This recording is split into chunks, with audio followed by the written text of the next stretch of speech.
आज की इस वीडियो में हम करेंगे विजन आईएएस मंथली मैगजीन जुलाई 2025 का पहला भाग पॉलिटी एंड गवर्नेंस। इस वीडियो में हम पॉलिटी एंड गवर्नेंस के यह सभी टॉपिक को कवर करेंगे। Digital colonialism. हाल ही में भारत के पूर्व उपराष्ट्रपति ने डिजिटल कॉलोनियलिज्म पर चिंता जताई। उन्होंने कहा कि आज़ादी को खतरा पारंपरिक आक्रमण से नहीं बल्कि विदेशी डिजिटल बुनियादी ढांचे पर निर्भरता से है। उनका मानना है कि अगर हम विदेशी तकनीक पर ज्यादा निर्भर रहेंगे तो हमारा डिजिटल संप्रभुता खतरे में पड़ सकता है। ये बयान 14 जुलाई 2025 को दिया गया था और इसके बाद इस मुद्दे पर बहस तेज हो गई है। डिजिटल उपनिवेशवाद क्या है? इसे समझने के लिए कल्पना करें कि आप अपने फोन पर कुछ सर्च करते हैं, वीडियो देखते हैं या चैट करते हैं। आप जो भी करते हैं वो डेटा कहीं न कहीं स्टोर होता है। ये डेटा बड़ी बड़ी टेक कंपनियां इकट्ठा करती हैं, जैसे गूगल, फेसबुक या अमेजन। ये कंपनियां आपके डेटा का इस्तेमाल अपने फायदे के लिए करती हैं, जैसे विज्ञापन दिखाने के लिए या बाजार में अपनी ताकत बढ़ाने के लिए। लेकिन इसमें समस्या क्या है? समस्या ये है कि ये कंपनियां आपके डेटा को बिना आपकी पूरी सहमति के इकट्ठा करती हैं। इससे आपकी निजता खतरे में पड़ती है। न सिर्फ आपकी बल्कि देश की स्वतंत्रता भी खतरे में आ सकती है। उदाहरण के लिए, अगर कोई विदेशी कंपनी हमारे देश के लोगों का डेटा कंट्रोल करती है तो वो हमारे देश के फैसलों को भी प्रभावित कर सकती है। ये ठीक वैसा ही है जैसे पुराने समय में उपनिवेशवाद में देश अपनी आज़ादी खो देते थे। डिजिटल कॉलोनियलिज्म के प्रमुख स्तंभ। पहला स्तंभ, आर्थिक प्रभुत्व। बड़े कॉरपोरेशन विदेशी देशों के संसाधनों पर कब्जा करते हैं क्योंकि वे तकनीकी निर्भरता पैदा करते हैं। उदाहरण के लिए, गूगल सर्च इंजन पर एकाधिकार रखता है, Microsoft Windows desktop operating system पर हावी है और फेसबुक व ट्विटर सोशल नेटवर्किंग में अग्रणी हैं।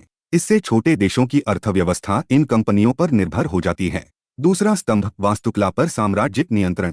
प्रोप्राइटरी सॉफ्टवेयर और गैरमुफ्त लाइसेंसिंग व्यवस्था दूसरों को संशोधन या पहुंच से रोकती है, जिससे डिजिटल आत्मनिर्भरता मुश्किल हो जाती है।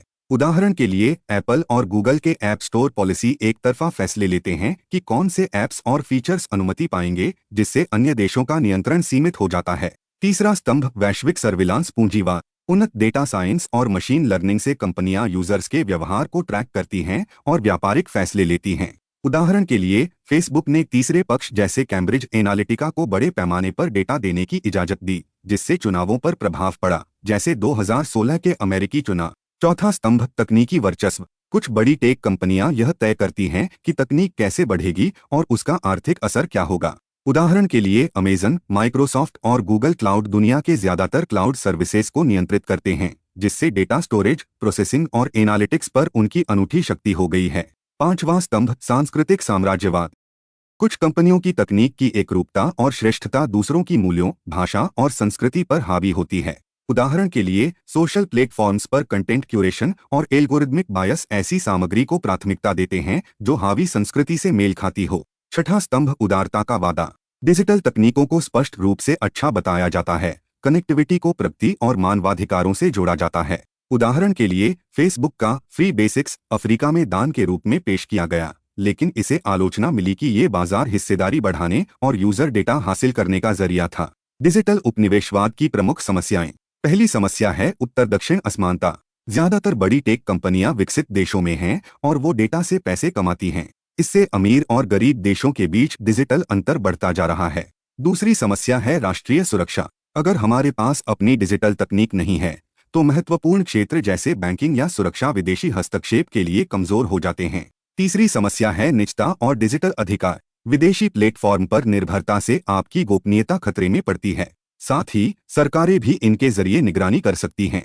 चौथी समस्या है स्थानीय व्यवसायों के लिए खतरा। गूगल, अमेजन जैसे बड़े प्लेटफॉर्म ऑनलाइन विज्ञापन, परिवहन, रिटेल और समाचारों पर कब्जा कर लेते हैं। इससे स्थानीय कंपनियों का जीवित बचना मुश्किल हो जाता है। पांचवी समस्या है आर्थिक नुकसान। बड़ी टेक कंपनियां मुनाफा कम टैक्स वाले देशों में भेज देती हैं, जहां उनका कोई बड़ा कारोबार भी नहीं होता। इससे भारत जैसे देशों को टैक्स में नुकसान होता है। छठी समस्या है नियमन में कठिनाई। साइबर स्पेस की सीमाएं देशों की सीमाओं से बंधी नहीं होती, इसलिए मौजूदा कानून इन बड़ी कंपनियों को नियंत्रित करने में असमर्थ हैं। नेटवर्क प्रभाव।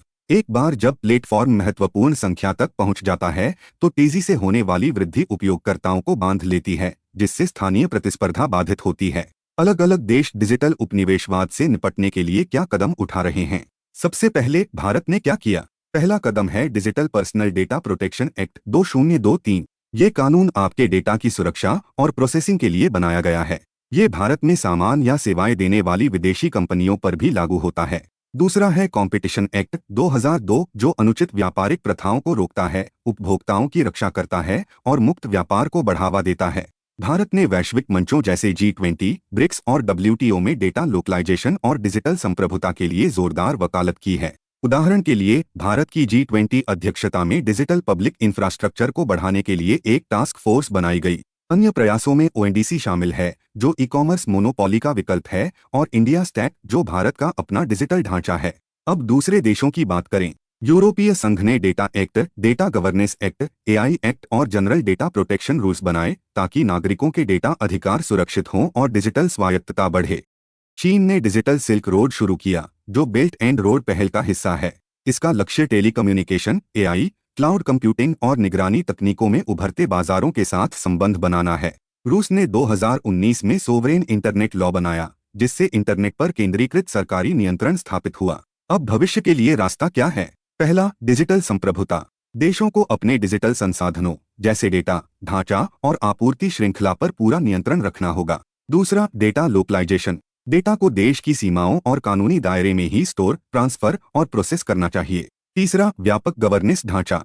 डेटा निर्माण, सुरक्षा, साझा करने और ढांचे के लिए मजबूत नियम बनने चाहिए। चौथा, क्रॉस बॉर्डर डेटा फ्लो का प्रबंधन।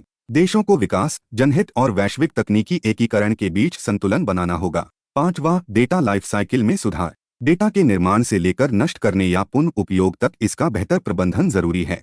आखिरी, समावेशी डिजिटल भविष्य। डिजिटल विभाजन को कम करना, समावेशिता बढ़ाना और नैतिक मानकों को बनाए रखना पूरी मानवता के लिए जरूरी है। अगर आपको वीडियो पसंद आ रही है तो अभी इसको लाइक करें। Online content regulation. हाल ही में सूचना और प्रसारण मंत्रालय ने कई OTT प्लेटफॉर्म को बंद कर दिया क्योंकि उन पर अश्लील कंटेंट दिखाया जा रहा था।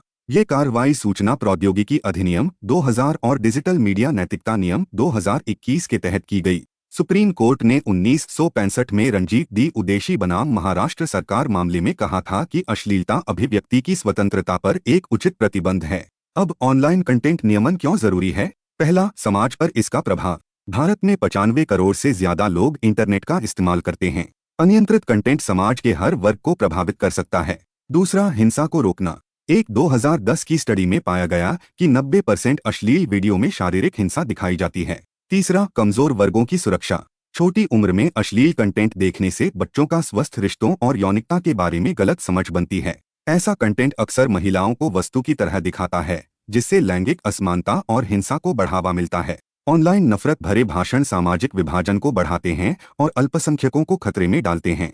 चौथा, नैतिक जिम्मेदारी। अनियंत्रित अश्लील सामग्री सामाजिक मूल्यों, परिवार जैसे संस्थानों को नुकसान पहुंचाती है। उदाहरण के लिए 2021 में बुल्ली बाई ऐप का मामला, जहां महिलाओं की तस्वीरें ऑनलाइन नीलाम की गईं।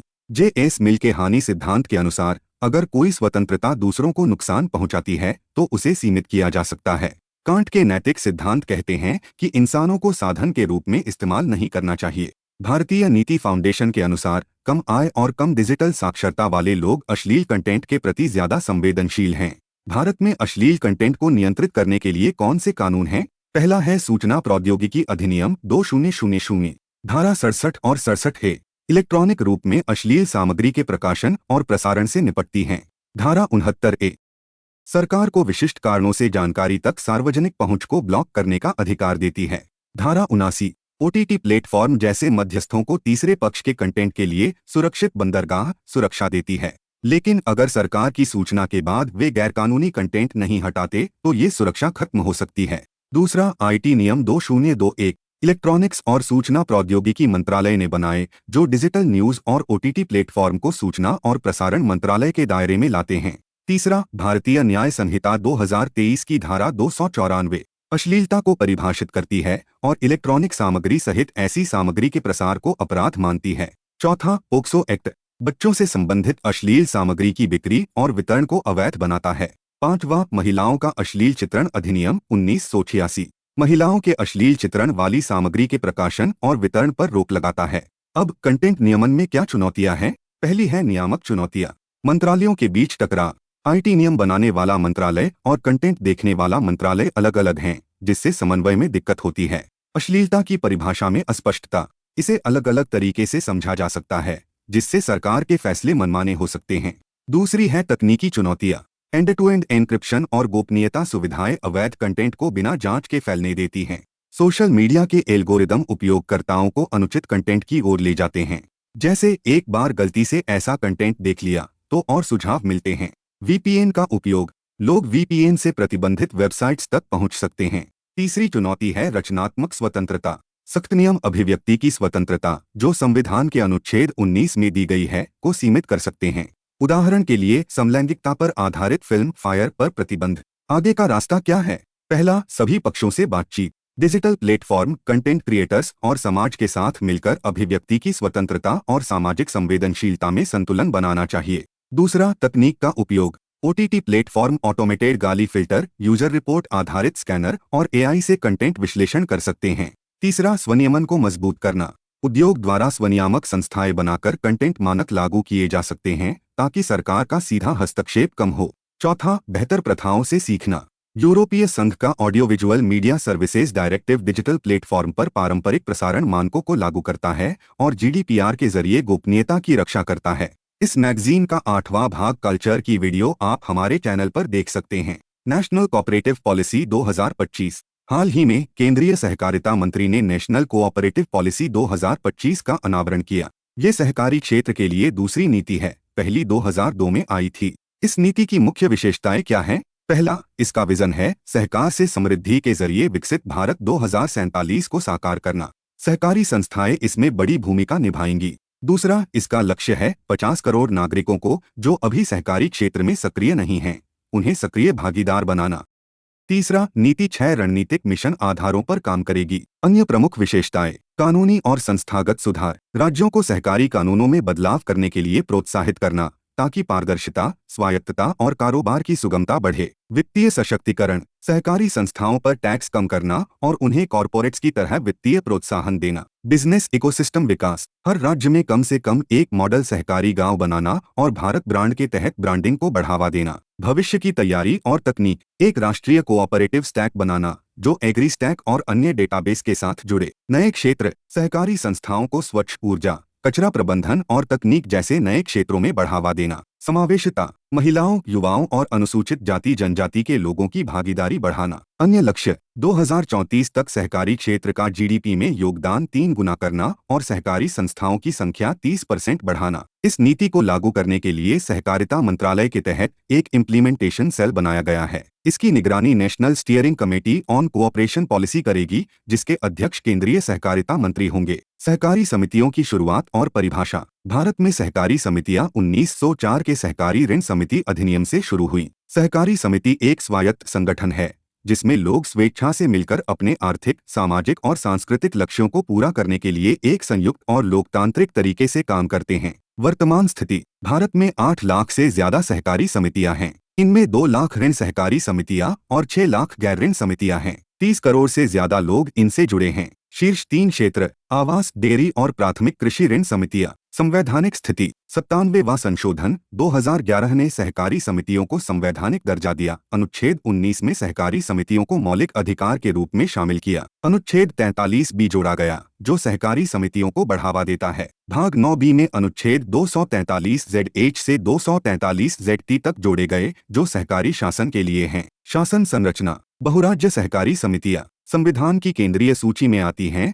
और इन्हें बहुराज्य सहकारी समिति अधिनियम 2002 के तहत नियंत्रित किया जाता है। राज्य सहकारी समितियां राज्य सूची में आती हैं और संबंधित राज्य सहकारी समिति अधिनियमों द्वारा नियंत्रित होती हैं। सहकारी समितियों का महत्व। ग्रामीण अर्थव्यवस्था को मजबूत करना। ये वित्तीय समावेशन को बढ़ावा देती हैं। उदाहरण के लिए भारत की 1/3 ग्रामीण आबादी सहकारी समितियों से जुड़ी है। किसानों की आय बढ़ाना। संसाधनों को एकत्र करके और सौदेबाजी की ताकत बढ़ाकर, जैसे गुजरात का अमूल मॉडल। सामाजिक प्रभाव। महिलाओं को सशक्त करना, जैसे सेवा सहकारी बैंक माइक्रो फाइनेंस के जरिए महिलाओं को रोजगार और लैंगिक समानता देता है। टिकाऊ विकास। केरल की उल्लुंगल लेबर कॉन्ट्रैक्ट सहकारी समिति बुनियादी ढांचे में हरी प्रथाओं को लागू करती है। सामुदायिक रिश्तों को मजबूत करना। सहकारी समितियां समुदाय की भावना बढ़ाती हैं और सामाजिक पूंजी बनाती हैं।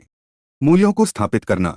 समानता। एक व्यक्ति एक वोट सिद्धांत समानता सुनिश्चित करता है। नेतृत्व। सहकारी समितियां लोकतांत्रिक तरीके से नेताओं का चुनाव करती हैं, जैसे महाराष्ट्र में कई विधायक सहकारी आंदोलन से जुड़े हैं। चुनौतियां। सीमित क्षमता और संसाधन। खासकर ग्रामीण क्षेत्रों में बुनियादी ढांचा, प्रशिक्षण और तकनीकी विशेषज्ञता की कमी है। राजनीतिक हस्तक्षेप, पारदर्शिता और कार्यक्षमता प्रभावित होती है। जटिल नियामक आवश्यकताएं, नौकरशाही बाधाएं विकास को धीमा करती हैं। डिजिटल उपकरणों की जानकारी की कमी, केवल 45% सहकारी सदस्य डिजिटल उपकरणों से परिचित हैं। क्षेत्रीय असंतुलन, शीर्ष 5 राज्य महाराष्ट्र, गुजरात, तेलंगाना, मध्य प्रदेश, कर्नाटक में 57% सहकारी समितियां हैं। अन्य चुनौतियां, कुशल कार्यबल की कमी, सहकारी समितियों में आपसी सहयोग की कमी और सीमित सदस्यता। इस मैगजीन का 7वां भाग साइंस एंड टेक्नोलॉजी की वीडियो आप हमारे चैनल पर देख सकते हैं। इसका लिंक आपको हमारे आई बटन, डिस्क्रिप्शन बॉक्स या एंड स्क्रीन में भी मिल जाएगा।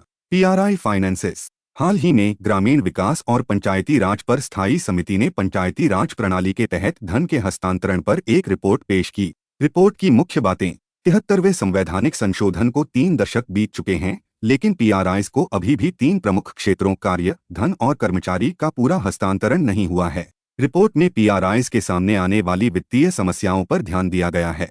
समिति ने चिंता जताई कि हाल के केंद्रीय बजट में PRIs को धन आवंटन में लगातार कमी आई है, जिससे उनकी स्थानीय विकास की जरूरतों को पूरा करने की क्षमता सीमित हो रही है। इस कमी से PRIs की विश्वसनीयता भी प्रभावित हो रही है, क्योंकि वे स्वशासित संस्थाएं होने का दावा करती हैं। PRIs के वित्तीय मुद्दे, पहला मुद्दा है बजट आवंटन में कमी। हाल के केंद्रीय बजटों में PRIs को मिलने वाला धन कम हो रहा है। इससे वित्तीय विकेंद्रीकरण यानी स्थानीय स्तर पर धन का नियंत्रण कमजोर हो रहा है। कम धन मिलने से पंचायतें ग्रामीण विकास के लिए जरूरी काम जैसे स्कूल, सड़कें या पानी की सुविधाएं ठीक से नहीं कर पाती। दूसरा मुद्दा है बंधी और गैरबंधी ग्रांट्स में असंतुलन। 15वें वित्त आयोग ने PRIs को दी जाने वाली ग्रांट्स को 2 हिस्सों में बांटा। 40% गैरबंधी जिसे पंचायतें अपनी जरूरत के हिसाब से इस्तेमाल कर सकती हैं, और 60% बंधी जो केवल खास कामों जैसे स्वच्छता के लिए है। समस्या ये है कि अगर बंधी ग्रांट का काम पहले ही हो चुका हो तो ये धन बेकार रह जाता है। इससे धन का उपयोग पूरी तरह नहीं हो पाता।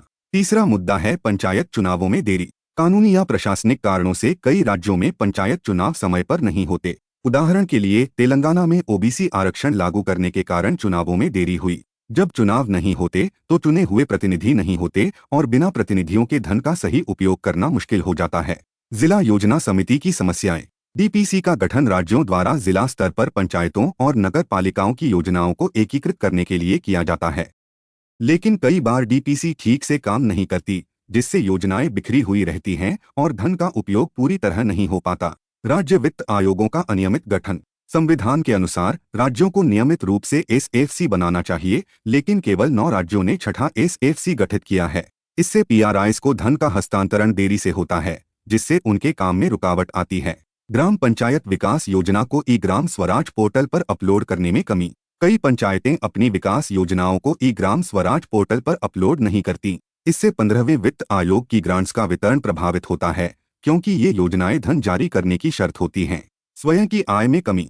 रिजर्व बैंक ऑफ इंडिया के अनुसार पंचायतों की कुल आय का केवल 1.1% उनकी अपनी आय से आता है। इससे उनकी वित्तीय स्वायत्तता कम हो जाती है और वे केंद्र व राज्य सरकारों पर निर्भर रहती हैं। PRIs के लिए वित्त का महत्व। ग्रामीण विकास। PRIs केंद्र और राज्य की योजनाओं को जमीनी स्तर पर लागू करती हैं। वे असली लाभार्थियों की पहचान करती हैं और स्थानीय जरूरतों के हिसाब से योजनाएं बनाती हैं। कृषि विकास। PRIs सहकारी कृषि विकास को बढ़ावा देती हैं। उदाहरण के लिए अमूल की शुरुआत पंचायत स्तर से हुई थी। ये सामाजिक वानिकी जैसे टिकाऊ प्रथाओं को भी समर्थन देती हैं। टिकाऊ विकास लक्ष्य। PRIs 2030 के SDGs को स्थानीय स्तर पर लागू करके इन लक्ष्यों को हासिल करने में मदद करती हैं। स्वास्थ्य। PRIs स्वास्थ्य केंद्र, क्लिनिक और डिस्पेंसरी बनाती और चलाती हैं। वे स्थानीय स्वास्थ्य कार्यकर्ताओं को प्रशिक्षण भी देती हैं। RBI के अनुसार जिन राज्यों में पंचायतें स्वास्थ्य, पोषण और स्वच्छता में अच्छा स्कोर करती हैं, वहां ग्रामीण शिशु मृत्यु दर कम है। शिक्षा। PRIs स्कूलों का निर्माण और रखरखाव करती हैं, नामांकन बढ़ाती हैं, ड्रॉप आउट दर कम करती हैं और शिक्षा की गुणवत्ता पर नजर रखती हैं। महिलाओं का सशक्तिकरण। PRIs में महिलाओं के लिए 1/3 सीटें आरक्षित हैं, जिससे उनकी शासन में भागीदारी बढ़ती है। अध्ययनों से पता चलता है कि जब महिलाएं स्थानीय शासन में शामिल होती हैं, तो शिक्षा, स्वास्थ्य और बाल कल्याण जैसे क्षेत्रों में सुधार होता है। खासकर महिलाओं की जरूरतों पर ध्यान दिया जाता है। PRIs के वित्त सुधार के लिए पहल। Audit online application. Panchayati Raj मंत्रालय ने पंचायतों के खातों की ऑनलाइन जांच के लिए ये एप्लीकेशन शुरू किया। इससे पारदर्शिता बढ़ती है और धन के दुरुपयोग को रोका जा सकता है। स्वयं की आय बढ़ाने के लिए स्वामित्व योजना। इस योजना के डेटा का उपयोग संपत्ति कर निर्धारण के लिए किया जाता है, जिससे पंचायतों की आय बढ़ती है। इन फंड्स को पीआरआईज के साथ साझा किया जाता है ताकि उनकी वित्तीय स्थिति मजबूत हो। पीआरआईज के लिए रैंकिंग सिस्टम। प्रदर्शन के आधार पर ग्रांट्स पाने की पात्रता तय करने के लिए रैंकिंग सिस्टम लागू किया गया है। इससे अच्छा काम करने वाली पंचायतों को प्रोत्साहन मिलता है। ई ग्राम स्वराज पोर्टल। सभी ग्राम पंचायत विकास योजनाएं इस पोर्टल पर अपलोड की जाती हैं। इससे पारदर्शिता और जवाबदेही बढ़ती है और धन का सही उपयोग सुनिश्चित होता है। रिपोर्ट में दी गई सिफारिशें। आवंटन में लचीलापन। बंधी ग्रांट्स को अन्य जरूरी कामों के लिए इस्तेमाल करने की छूट दी जानी चाहिए। गैरबंधी ग्रांट्स को समय पर और पर्याप्त मात्रा में देना चाहिए, जो पिछड़ेपन, क्षेत्रफल जैसे मानदंडों पर आधारित हो। चुनाव में देरी होने पर निरंतरता। पंचायत चुनाव समय पर होने चाहिए। अगर देरी हो तो एक स्पष्ट तंत्र बनाना चाहिए, जैसे एक नामित प्रतिनिधि की नियुक्ति जिसके जिम्मेदारियां साफ हों। राज्य वित्त आयोगों का नियमित गठन। राज्यों को उच्च स्तर पर शामिल करके एसएफसी का समय पर गठन और उनकी रिपोर्ट जमा करना सुनिश्चित करना चाहिए। इसके लिए एक समान और सरल प्रारूप बनाए जाएं। जीपीडीपी को समय पर अपलोड करना। पंचायत सदस्यों को जीपीडीपी तैयार करने और अपलोड करने के लिए प्रशिक्षण देना चाहिए। साथ ही इन्हें ब्लॉक और जिला योजनाओं के साथ जोड़ना चाहिए। पर्याप्त हस्तांतरण। प्रत्येक राज्य को पीआरआईज को शक्तियां हस्तांतरित करने के लिए समयबद्ध रोडमैप तैयार करना चाहिए। उदाहरण के लिए स्वास्थ्य कार्यकर्ताओं जैसे स्थानीय कर्मचारियों का प्रशासनिक नियंत्रण पंचायतों को देना चाहिए। पंचायती राज मंत्रालय को प्रत्येक राज्य में 3 Fs की प्रगति मापने के लिए विकेंद्रीकरण की स्थिति रिपोर्ट तैयार करनी चाहिए। ओएसआर को मजबूत करना। आय बढ़ाने के लिए वित्तीय और तकनीकी सहायता देनी चाहिए। इस मैगजीन का चौथा भाग सिक्योरिटी की वीडियो आप हमारे चैनल पर देख सकते हैं। Interstate water dispute. हाल ही में रवि और ब्यास जल ट्रिब्यूनल, जो 1986 में बना था, को पंजाब, हरियाणा और राजस्थान के बीच जल बंटवारे के मुद्दे को सुलझाने के लिए 1 साल का और विस्तार मिला है। खबर में और क्या है? केंद्र सरकार तेलंगाना और आंध्र प्रदेश के बीच पोलावरम बनकचेरला लिंक प्रोजेक्ट और अन्य लंबित जल विवादों पर विचार करने के लिए एक उच्चस्तरीय तकनीकी समिति बनाएगी। इसके अलावा ओडिशा और छत्तीसगढ़ ने महानदी जल विवाद को सौहार्दपूर्ण तरीके से हल करने की इच्छा जताई है। भारत में अंतर्राज्य जल विवाद की शुरुआत ब्रिटिश औपनिवेशिक काल से हुई, जैसे कि ब्रिटिश नियंत्रित मद्रास प्रेसिडेंसी और मैसूर रियासत के बीच कावेरी जल विवाद। अंतर्राज्य जल विवाद क्या है? जब 2 या 2 से अधिक राज्य किसी नदी या जल संसाधन के उपयोग, बंटवारे या नियंत्रण को लेकर आपस में सहमत नहीं होते, तो उसे अंतर्राज्य जल विवाद कहते हैं।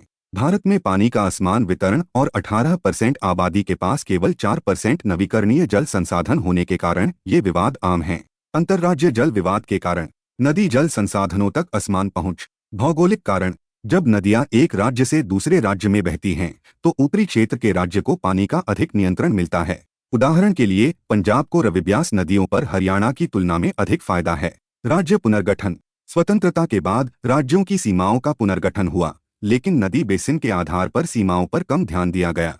इससे विवाद बढ़े। बढ़ती मांग। तेजी से बढ़ती जनसंख्या, कृषि का विस्तार, शहरीकरण और आर्थिक विकास ने पानी की मांग को बहुत बढ़ा दिया है। उदाहरण के लिए हरियाणा और पंजाब में खेती के लिए पानी की जरूरत बढ़ी, जिससे रवि ब्यास जल विवाद गहराया। विकास परियोजनाएं। जब एक राज्य बड़ी जल परियोजनाएं जैसे बांध बनाता है, तो दूसरे राज्यों को पानी की कमी हो सकती है। उदाहरण नर्मदा नदी पर सरदार सरोवर बांध और कावेरी नदी बेसिन विवाद। खंडित जल शासन प्रणाली। अंतर्राज्य जल विवादों के शासन के लिए कोई स्पष्ट ढांचा नहीं है। राज्यों के अलग अलग दृष्टिकोण और सीमित जल प्रबंधन रणनीतियां विवाद को बढ़ाती हैं। नदी बेसिन के एकीकृत प्रबंधन की कमी है।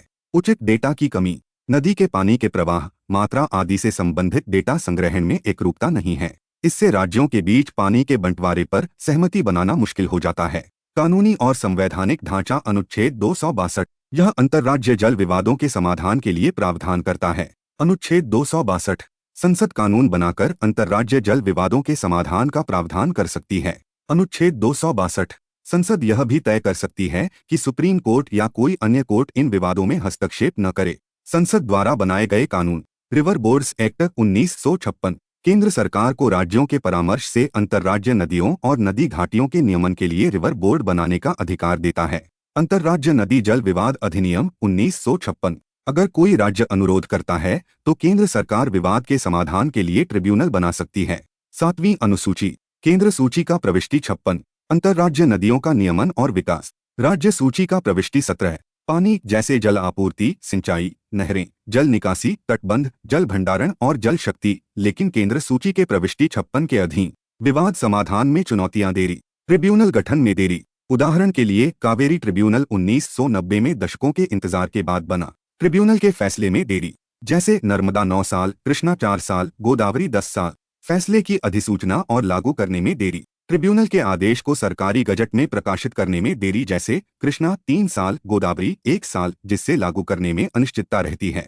1956 के अधिनियम के अनुसार गजट में प्रकाशित ट्रिब्यूनल का फैसला सुप्रीम कोर्ट के आदेश की तरह मान्य होता है। राजनीतिकरण, जल विवादों को अक्सर वैज्ञानिक आधार की बजाय राजनीतिक रूप से हल किया जाता है, जिससे पर्यावरण, सामाजिक और सांस्कृतिक पहलुओं की अनदेखी होती है। हितधारकों की भागीदारी की कमी, पारंपरिक दृष्टिकोण में राज्य सरकारों, स्थानीय समुदायों, स्वदेशी लोगों और अन्य हितधारकों की चिंताओं को नजरअंदाज किया जाता है। सुप्रीम कोर्ट का हस्तक्षेप, राज्य ट्रिब्यूनल के फैसलों के खिलाफ सुप्रीम कोर्ट में जाते हैं, जिससे ट्रिब्यूनल के फैसले प्रभावहीन हो जाते हैं। सुप्रीम कोर्ट मूल विवाद पर फैसला नहीं दे सकता, लेकिन ट्रिब्यूनल के फैसले की व्याख्या कर सकता है और जरूरत पड़ने पर पक्षकारों को ट्रिब्यूनल में वापस भेज सकता है। उदाहरण, कावेरी जल विवाद ट्रिब्यूनल ने 2007 में फैसला दिया, लेकिन राज्यों ने सुप्रीम कोर्ट में विशेष अनुमति याचिका दायर की। 2018 में सुप्रीम कोर्ट ने पानी के बंटवारे में थोड़ा बदलाव कर अंतिम फैसला दिया। विवाद समाधान के अन्य उपाय, अंतर्राज्य नदी जल विवाद विधेयक 2019, विवाद समाधान समिति बनाकर सौहार्दपूर्ण समाधान की कोशिश। एकल अंतर्राज्य नदी जल विवाद ट्रिब्यूनल की स्थापना, जिसमें कई बेंच होंगी। फैसले के लिए सख्त समय सीमा, प्रत्येक नदी बेसिन के लिए केंद्रीय स्तर पर data bank. River basin management bill 2018। उद्देश्य, भागीदारी, सहयोग, समान और टिकाऊ जल उपयोग और एकीकृत नदी बेसिन प्रबंधन। रिवर बेसिन मास्टर प्लान बनाना, रिवर बेसिन प्राधिकरण की स्थापना। राष्ट्रीय नदी जोड़ परियोजना, पानी की अधिकता वाले क्षेत्रों से कमी वाले क्षेत्रों में पानी स्थानांतरित कर विवादों को कम करने की कोशिश। आगे का रास्ता, सहकारी संघवाद, केंद्र सरकार को मध्यस्थ और सुविधाकर्ता की भूमिका निभानी चाहिए। नीति आयोग के तहत ISWD पर चर्चा और संवाद के लिए एक मंच बनाना चाहिए। नीतिगत हस्तक्षेप, ISWD को अंतर्राज्य परिषद के तहत लाना। 1956 के अधिनियम में संशोधन कर ट्रिब्यूनल को और प्रभावी बनाना। संशोधन विधेयक और रिवर बेसिन मैनेजमेंट बिल, इन प्रस्तावित कानूनों पर परामर्श कर विवाद समाधान को तेज करना और ट्रिब्यूनल की देरी को कम करना। डेटा बैंक और सूचना प्रणाली, नदी बेसिनों के लिए राष्ट्रीय स्तर पर डेटा बैंक बनाना। AI का उपयोग कर नदी बेसिन डेटा, प्रवाह प्रबंधन और पानी के अंतिम उपयोग की जानकारी इकट्ठा करना। हितधारक सहभागिता, जल संसाधनों के प्रबंधन और योजना में समुदाय की भागीदारी बढ़ाना। Cost of politics in India. अब बात करते हैं भारत में राजनीति की लागत यानी कॉस्ट ऑफ पॉलिटिक्स के बारे में। इसे समझने के लिए हम एक स्टडी की मदद लेंगे जो ऑब्जर्वर रिसर्च फाउंडेशन और वेस्टमिंस्टर फाउंडेशन फॉर डेमोक्रेसी ने की है। ये स्टडी बताती है कि भारत में चुनाव लड़ना और राजनीति करना कितना महंगा हो गया है। चुनावी खर्चा बहुत बढ़ गया है। अगर कोई बड़ा नेता लोकसभा का चुनाव लड़ता है तो उसे 5 से 10 करोड़ रुपए खर्च करने पड़ सकते हैं। कुछ अमीर या कड़े मुकाबले वाले राज्यों में जैसे तमिलनाडु, तेलंगाना, आंध्र प्रदेश और महाराष्ट्र ये खर्च और भी ज्यादा हो सकता है। यानी बिना पैसों के चुनाव लड़ना अब बहुत मुश्किल है। रोजमर्रा के राजनीतिक खर्चे भी बढ़ रहे हैं। नेताओं को अपने इलाके में शादी ब्याह, त्योहारों या सामुदायिक कार्यक्रमों में जाना पड़ता है। लोगों की मदद करनी पड़ती है, जैसे स्कूल फीस या मेडिकल खर्च में सहायता। साथ ही पार्टी के कामकाज को चलाने के लिए भी पैसे चाहिए। ये सब मिलकर नेताओं पर बड़ा बोझ डालता है। सोशल मीडिया पर खर्चा। आजकल नेता सोशल मीडिया पर अपनी प्रोफाइल बनाए रखने, टेक एक्सपर्ट्स को हायर करने, इन्फ्लुएंसर्स को पैसे देने और ऑनलाइन विज्ञापनों के लिए खर्च करते हैं। फिर भी ये खर्च रैलियों, ट्रांसपोर्ट, खाने पीने और कार्यकर्ताओं को देने वाले पैसों से कम है। मगर ये भी एक जरूरी खर्च बन गया है। वोट खरीदने की समस्या। आजकल कुछ नेता चुनाव से पहले नकद पैसे बांटते हैं। ये रकम इतनी बढ़ गई है कि जो नेता ऐसा नहीं करना चाहते वे भी दबाव में आकर ऐसा करने लगते हैं। ये गलत है, पर ये चलन बढ़ता जा रहा है। राजनीति की लागत बढ़ने के कारण। इसमें कई चीजें शामिल हैं, जैसे चुनाव से पहले लोगों तक पहुंचना, कैंपेन की व्यवस्था, मीडिया में प्रचार और समर्थकों को इनाम देना। इसके अलावा अपने नेटवर्क को बनाए रखने के लिए भी पैसे चाहिए। ये सब मिलकर राजनीति को बहुत महंगा बनाते हैं। पैसे कहाँ से आते हैं? ज्यादातर नेता अपने पैसे परिवार, दोस्तों या समर्थकों से मिले योगदान से खर्च चलाते हैं। कुछ लोग बिजनेस ग्रुप्स से उधार लेते हैं, क्राउड फंडिंग करते हैं, अपनी संपत्ति बेचते हैं या लोन लेते हैं। ज्यादातर पार्टियां उम्मीदवारों से कहती हैं कि वे खुद पैसे जुटाएं। कुछ बड़ी पार्टियां ही अपने उम्मीदवारों को थोड़ा सपोर्ट करती हैं। सबसे पहले इसका सरकार पर क्या असर पड़ता है। कारोबार और राजनीति का गठजोड़ बढ़ रहा है। बड़े बड़े कॉरपोरेट्स चुनावों में पैसे देते हैं, जिससे नेता उनके हितों को प्राथमिकता दे सकते हैं, जैसे टैक्स में छूट या नियमों को ढीला करना। इससे समाज में असमानता बढ़ती है। उदाहरण के लिए कोयला खनन या रियल एस्टेट के अमीर लोग अब खुद चुनाव लड़ रहे हैं। वे अपने पैसे से पार्टी टिकट लेते हैं या निर्दलीय उम्मीदवार बनते हैं। नेताओं का ध्यान फंड जुटाने पर रहता है। चुनाव जीतने के बाद नेता अपने खर्चे निकालने और फाइनेंसर्स को लौटाने में लग जाते हैं। इससे वे अपने असली काम यानी कानून बनाने और जनता की सेवा करने पर कम ध्यान दे पाते हैं। भ्रष्टाचार का खतरा। चुनावों में काला धन इस्तेमाल होता है, जो भ्रष्टाचार को बढ़ाता है। 2024 में ट्रांसपेरेंसी इंटरनेशनल के भ्रष्टाचार सूचकांक में भारत 96वें स्थान पर था। ये दिखाता है कि हमें और पारदर्शिता की जरूरत है। अब बात करते हैं लोकतंत्र पर इसके असर की। जनता का भरोसा कम हो रहा है। जब लोग देखते हैं कि चुनावों में पैसा और अपारदर्शिता हावी है, तो उनका लोकतंत्र पर विश्वास डगमगाता है। इससे लोग वोट देने में कम रुचि लेते हैं। बड़ी पार्टियां हावी हो रही हैं। उनके पास ढेर सारा पैसा है, जिससे वे वोट खरीदने और बड़े बड़े मीडिया कैंपेन चलाने में सक्षम हैं। छोटी या क्षेत्रीय पार्टियों के पास इतने संसाधन नहीं होते, जिससे वोटरों के पास विकल्प कम हो जाते हैं। गरीब और हाशिए के लोग पीछे रह जाते हैं। इतने महंगे चुनावों में महिलाएं, युवा और गैर-अमीर लोग मुश्किल से हिस्सा ले पाते हैं। इससे लोकतंत्र में उनकी आवाज दब जाती है। अब सवाल है, इसका समाधान क्या है। खर्च की सीमा को सख्ती से लागू करना। चुनाव आयोग को और ताकत, संसाधन और कानूनी समर्थन देना होगा ताकि नियम तोड़ने वालों पर कार्रवाई हो सके। उदाहरण के लिए ब्रिटेन में सख्त खर्च सीमा और ऑडिट होता है। राजनीतिक पार्टियों को संवैधानिक नियमों के दायरे में लाना, इससे उनकी गतिविधियों पर नजर रखी जा सकती है। वोट शेयर के आधार पर सरकारी फंडिंग, इससे कॉरपोरेट्स का प्रभाव कम होगा और छोटी पार्टियां भी मजबूत होंगी। कनाडा और जर्मनी में ऐसा मॉडल काम करता है। भारत में भी कई कमेटियों ने इसे समर्थन दिया है, जैसे 1998 की इंद्रजीत गुप्ता कमेटी, 1999 की लॉ कमीशन रिपोर्ट, 2001 की नेशनल कमीशन और 2008 की सेकंड एडमिनिस्ट्रेटिव रिफॉर्म्स कमीशन। वोटरों को जागरूक करना। सिविल सोसाइटी, मीडिया और चुनाव आयोग मिलकर लोगों को पैसे के दुरुपयोग के खिलाफ जागरूक कर सकते हैं। दान की जानकारी तुरंत सार्वजनिक करना। अमेरिका में ऐसा होता है, जिससे पारदर्शिता बढ़ती है। आप इस प्लेलिस्ट से इस महीने के मैगजीन की सभी वीडियो देख सकते हैं। Lowering of age for voting. कई देशों ने वोट देने की उम्र 18 से घटाकर 16 साल कर दी है। इनमें जर्मनी, ऑस्ट्रिया, माल्टा, एस्टोनिया, अर्जेंटीना और निकारागुआ जैसे देश शामिल हैं। हाल ही में यूनाइटेड किंगडम ने भी घोषणा की कि वे वोटिंग की उम्र 18 से घटाकर 16 साल करने की योजना बना रहे हैं। ये बदलाव इसलिए हो रहे हैं क्योंकि आज के युवा ज्यादा जागरूक और शिक्षित हैं। वे अपने देश के फैसलों में हिस्सा लेना चाहते हैं। भारत में क्या स्थिति है। 2020 में भारत में एक प्राइवेट मेंबर बिल पेश किया गया था, जिसका नाम था संविधान बिल 2020। इस बिल में सुझाव दिया गया कि वोट देने की उम्र 18 से घटाकर 17 साल की जाए। ये बिल एक सांसद ने निजी तौर पर पेश किया था, लेकिन अभी तक ये कानून नहीं बना है। भारत के संविधान में वोटिंग की उम्र से जुड़े नियम क्या हैं? हमारा संविधान, खासकर अनुच्छेद 326 कहता है कि हर 18 साल से ऊपर का नागरिक वोट दे सकता है। इसे यूनिवर्सल एडल्ट सफरेज कहते हैं। पहले भारत में वोटिंग की उम्र 21 साल थी, लेकिन 1988 में 61वें संवैधानिक संशोधन के जरिए इसे 18 साल कर दिया गया। वोट देने का अधिकार एक वैधानिक अधिकार है, यानी संसद सामान्य कानून बनाकर इसे बदल सकती है। वोट देने की उम्र कम करने के पक्ष में तर्क। पहला तर्क, दिमागी परिपक्वता। कई विशेषज्ञों का कहना है कि 16 साल के युवा इतने समझदार हो जाते हैं कि वे राजनीतिक फैसले ले सकते हैं। उनके पास सोचने समझने और सही गलत का विश्लेषण करने की क्षमता होती है। दूसरा तर्क, पीढ़ियों के बीच समानता। अभी 18 साल से कम उम्र के लोग वोट नहीं दे सकते, लेकिन बुजुर्गों की कोई उम्र सीमा नहीं है। इससे राजनीति में बड़े लोगों की जरूरतों को ज्यादा महत्व मिलता है और भविष्य की नीतियां कमजोर पड़ सकती हैं। अगर युवा वोट देंगे तो नीतियां भविष्य को ध्यान में रखकर बनेंगी। तीसरा तर्क, चुनावी मुद्दों का दायरा बढ़ेगा। अगर 16 साल वालों को वोट देने का मौका मिले तो पार्टियां अपने घोषणा पत्र में बच्चों के अधिकार, बेहतर शिक्षा और लैंगिक समानता जैसे मुद्दों पर ज्यादा ध्यान देंगी। इससे समाज के लिए अच्छी नीतियां बन सकती हैं। चौथा तर्क, युवाओं की राजनीतिक भागीदारी बढ़ेगी। कम उम्र में वोट देने की आदत डालने से युवा हमेशा राजनीति में सक्रिय रहेंगे। इससे हमारा लोकतंत्र और मजबूत होगा। वोट देने की उम्र कम करने के खिलाफ तर्क। पहला तर्क, परिपक्वता और जानकारी की कमी। कुछ लोग कहते हैं कि 16 से 17 साल के किशोरों में अभी पूरी समझ नहीं होती। उनके पास राजनीति की पर्याप्त जानकारी नहीं होती, जिससे वे आसानी से प्रभावित या गुमराह हो सकते हैं। दूसरा तर्क, कम वोटर टर्नआउट। 2024 के लोकसभा चुनाव में 18 से 19 साल के सिर्फ 40% युवाओं ने वोट देने के लिए रजिस्ट्रेशन कराया। इससे लगता है कि इतने कम उम्र के लोग शायद वोटिंग में रुचि नहीं लेंगे।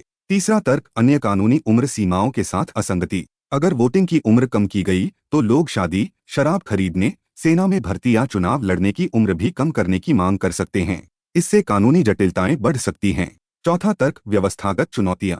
16 से 17 साल के युवाओं को वोटर लिस्ट में जोड़ने के लिए बड़े पैमाने पर रजिस्ट्रेशन ड्राइव, जागरूकता अभियान और बुनियादी ढांचे की जरूरत होगी। इससे खर्च और काम की जटिलता बढ़ेगी। अगर आपको वीडियो पसंद आ रही है तो आप इस वीडियो को अपने आईएएस की तैयारी कर रहे दोस्तों के साथ शेयर कर सकते हैं। Disruption of parliament. 17वीं लोकसभा सत्र में लोकसभा ने अपने निर्धारित समय का 88% और राज्यसभा ने 73% समय काम किया। 1950 के दशक में संसद साल में 120 से 140 दिन चलती थी, लेकिन अब ये सिर्फ 60 से 70 दिन ही बैठती है। यानी संसद के सत्र छोटे हो गए हैं और उसमें भी हंगामे की वजह से काम प्रभावित होता है। संसद में रुकावटों से होने वाली समस्याएं। पहली समस्या, लोकतंत्र की जवाबदेही कम होना। संसद में बहस के जरिए सांसद सरकार से सवाल पूछते हैं और नीतियों पर चर्चा करते हैं। ये लोकतंत्र का अहम हिस्सा है। लेकिन जब हंगामा होता है तो ये सवाल जवाब रुक जाता है, जिससे सरकार की जवाबदेही कमजोर होती है। दूसरी समस्या, पैसों का नुकसान। संसद चलाने का खर्च करीब 2.5 लाख रुपए प्रति मिनट है। अगर हंगामे की वजह से समय बर्बाद होता है तो ये जनता के टैक्स के पैसे की बर्बादी है। तीसरी समस्या, जनता का भरोसा कम होना। बार बार रुकावटों से सांसदों का ध्यान जरूरी मुद्दों जैसे शिक्षा, स्वास्थ्य या बेरोजगारी को हल करने के बजाय संसद को ठप करने पर चला जाता है। इससे लोग संसद और नेताओं पर भरोसा खो देते हैं। रुकावटों को रोकने के लिए क्या किया जा सकता है? पहला उपाय, विपक्ष के लिए अलग समय। ब्रिटिश संसद की तरह, जहां हर साल 20 दिन विपक्ष को अपनी पसंद का एजेंडा उठाने के लिए दिए जाते हैं, भारत में भी ऐसा नियम लागू किया जा सकता है। इससे विपक्ष को अपनी बात रखने का मौका मिलेगा और हंगामे कम होंगे। दूसरा उपाय, नैतिकता समितियों को मजबूत करना। संसद में नैतिकता समितियां सांसदों के व्यवहार पर नजर रख सकती हैं। अगर कोई सांसद बार बार हंगामा करता है तो उसकी जवाबदेही तय होनी चाहिए। तीसरा उपाय, सालाना संसद कैलेंडर। साल की शुरुआत में संसद सत्रों का शेड्यूल तय करना चाहिए, जिसमें बदलाव की गुंजाइश कम हो। इससे सांसदों को पहले से पता होगा कि कब काम करना है और अनावश्यक रुकावटें कम हो सकती हैं। रिमूवल ऑफ जजेस इन हायर जुडिशरी। हाल ही में संसद में जस्टिस यशवंत वर्मा को हटाने के लिए एक प्रस्ताव लाया गया। लोकसभा के 145 सांसदों और राज्यसभा के 50 से ज्यादा सांसदों ने इस प्रस्ताव पर हस्ताक्षर किए। ये प्रस्ताव संविधान के अनुच्छेद 124, 217 और 218 के तहत लाया गया है। चलिए इसे विस्तार से समझते हैं। संविधान में जजों को हटाने के नियम। पहला नियम, अनुच्छेद 124। ये सुप्रीम कोर्ट के जजों को हटाने से संबंधित है। जज को सिर्फ 2 आधार पर हटाया जा सकता है, सिद्ध हुआ दुराचार या अक्षमता। दूसरा नियम, अनुच्छेद 124। ये संसद को ये अधिकार देता है कि वो जज के दुराचार या अक्षमता की जांच और हटाने की प्रक्रिया को नियंत्रित करने के लिए कानून बनाए। इसीलिए 1968 में जजेज इंक्वायरी एक्ट बनाया गया। तीसरा नियम, अनुच्छेद 217। ये हाई कोर्ट के जजों को हटाने से संबंधित है। इसमें कहा गया है कि हाई कोर्ट के जज को उसी तरह हटाया जा सकता है जैसे सुप्रीम कोर्ट के जज को अनुच्छेद 124 के तहत हटाया जाता है। चौथा नियम, अनुच्छेद 218। ये अनुच्छेद 124 और 124 के नियमों को हाई कोर्ट के जजों पर भी लागू करता है। जज को हटाने की प्रक्रिया। पहला कदम, प्रस्ताव शुरू करना। लोकसभा में कम से कम 100 सांसदों या राज्यसभा में 50 सांसदों को हटाने का प्रस्ताव हस्ताक्षर करके स्पीकर या चेयरमैन को देना होता है। दूसरा कदम, जांच समिति बनाना। अगर प्रस्ताव स्वीकार होता है तो 3 सदस्यों की एक समिति बनाई जाती है। इसमें एक सुप्रीम कोर्ट का जज, एक हाई कोर्ट का मुख्य न्यायाधीश और एक प्रतिष्ठित कानूनविद शामिल होता है। ये समिति जज के खिलाफ लगे दुराचार या अक्षमता के आरोपों की जांच करती है। तीसरा कदम, संसद में मंजूरी। अगर समिति जज को दोषी पाती है तो जिस सदन ने प्रस्ताव शुरू किया उसे विशेष बहुमत से पास करना होता है। विशेष बहुमत यानी उस सदन के कुल सदस्यों का बहुमत और मौजूद वोट देने वाले सदस्यों के 2/3 से ज्यादा वोट। इसके बाद प्रस्ताव दूसरे सदन में जाता है, जहां भी इसे विशेष बहुमत से पास करना होता है। चौथा कदम, राष्ट्रपति का आदेश। दोनों सदनों से पास होने के बाद प्रस्ताव को उसी सत्र में राष्ट्रपति को भेजा जाता है। फिर राष्ट्रपति जज को हटाने का आदेश जारी करते हैं। महत्वपूर्ण बात, संविधान में जजों को हटाने के लिए इम्पीचमेंट शब्द का इस्तेमाल नहीं होता। ये एक सामान्य गलतफहमी है। अगर हो सके तो वीडियो को लाइक कर एक अच्छा सा कमेंट जरूर करिए, इससे हमें अच्छी वीडियो बनाने का प्रोत्साहन मिलता है। National standards for civil service training institutes NSCSTI 2.0 को केंद्रीय मंत्री डॉक्टर जितेंद्र सिंह ने नई दिल्ली के सिविल सर्विसेज ऑफिसर्स इंस्टीट्यूट में लॉन्च किया। NSCSTI 2.0 एक ऐसा ढांचा है जो भारत में सिविल सर्विस ट्रेनिंग इंस्टीट्यूट्स को बेहतर बनाने के लिए बनाया गया है। इसे कैपेसिटी बिल्डिंग कमीशन ने मिशन कर्मयोगी के तहत विकसित किया है। मिशन कर्मयोगी का लक्ष्य है एक सक्षम और भविष्य के लिए तैयार सिविल सर्विस बनाना जो जनता की सेवा को और प्रभावी बनाए और आत्मनिर्भर भारत के सपने को साकार करे। NSCSTI के मुख्य उद्देश्य सेंट्रल ट्रेनिंग इंस्टीट्यूट्स की क्षमता का एक बुनियादी स्तर तय करना, यानी ये सुनिश्चित करना कि हर इंस्टीट्यूट एक न्यूनतम मानक को पूरा करे। इन इंस्टीट्यूट्स के प्रबंधन को बेहतर करने के लिए एक व्यवस्थित उपकरण देना। इससे ट्रेनिंग प्रक्रिया को और संगठित और प्रभावी बनाया जा सकता है। सिविल सर्विस ट्रेनिंग के लिए स्पष्ट प्रक्रियाएं बनाकर क्षमता निर्माण को मानकीकृत करना। इससे सभी इंस्टीट्यूट्स में एक समान स्तर की ट्रेनिंग सुनिश्चित होगी। NSCSTI 2.0 की खास बातें। ये फ्रेमवर्क हाइब्रिड और आर्टिफिशियल इंटेलिजेंस आधारित लर्निंग मॉडल लाता है, यानी अब ट्रेनिंग में ऑनलाइन और ऑफलाइन दोनों तरीके इस्तेमाल होंगे और AI की मदद से सीखने का अनुभव और बेहतर होगा। इसका डिजाइन समावेशी है, यानी ये केंद्र, राज्य और स्थानीय स्तर के सभी सरकारी ट्रेनिंग इंस्टीट्यूट्स के लिए उपयुक्त है। ये सार्वजनिक और निजी क्षेत्र के बीच की दीवारों को हटाकर बेहतरीन प्रथाओं को अपनाने को बढ़ावा देता है। इससे सरकारी इंस्टीट्यूट्स निजी क्षेत्र की अच्छी तकनीकों और तरीकों को सीख सकते हैं। कैपेसिटी बिल्डिंग कमीशन क्या है? CBC को 2021 में शुरू किया गया था। इसका मकसद सिविल सर्विसेज में विश्वसनीयता बनाना और एक समान तरीके से क्षमता निर्माण को बढ़ावा देना है। ये एक सहयोगी और साझा आधार पर काम करता है, यानी सरकार और अन्य संगठन मिलकर इसे आगे बढ़ाते हैं। CBC की संरचना। ये एक 3 सदस्यों वाली कमीशन है जिसका समर्थन एक आंतरिक सचिवालय करता है।